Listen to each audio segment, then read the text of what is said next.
అంటే ఇంకా జగనే జగనే జగనే మాజీ అనే పదం బలవంతంగా ముందు యాడ్ చేస్తున్నారు, మాజీ సీఎం అని. లేదంటే సీఎం జగన్ అని అన్న అంటారేమో మేబీ. ఇప్పుడు అలాగే ఉంది.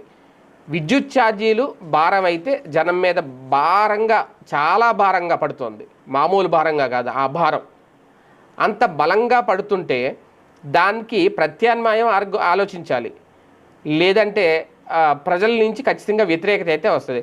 లేదు ఇది జగన్ వల్లే అవుతుంది, గతంలో జగన్ చేసిన తప్పుల వల్ల అప్పుడు సర్దుబాటు ఛార్జీల పేరుతో ఇప్పుడు మేము వేయాల్సి వస్తుంది తప్ప ఇది మాది కాదు, ఇది జగన్ పాపమే అంటే జనం నమ్ముతారా? అసలు అలా చెప్పకుండా ఉన్నా గొడవ ఉన్నదేమో. అంతే తప్ప పదే పదే జగన్దే తప్పు అని చెప్పడం వల్లే, జగన్ని గుర్తు చేయడం వల్లే అసలు తప్పు జగన్ 10 నెలలు అయిపోయింది, ఆయన దిగిపోయి ఇంకా జగన్ తప్పు అంటారేంటి అని ప్రజలు ఆలోచించే పరిస్థితి వచ్చింది ఇప్పుడు. అసలు ఆ గొడవ ఎత్తకుండా ఉంటే ఏ గోలా ఉండదు.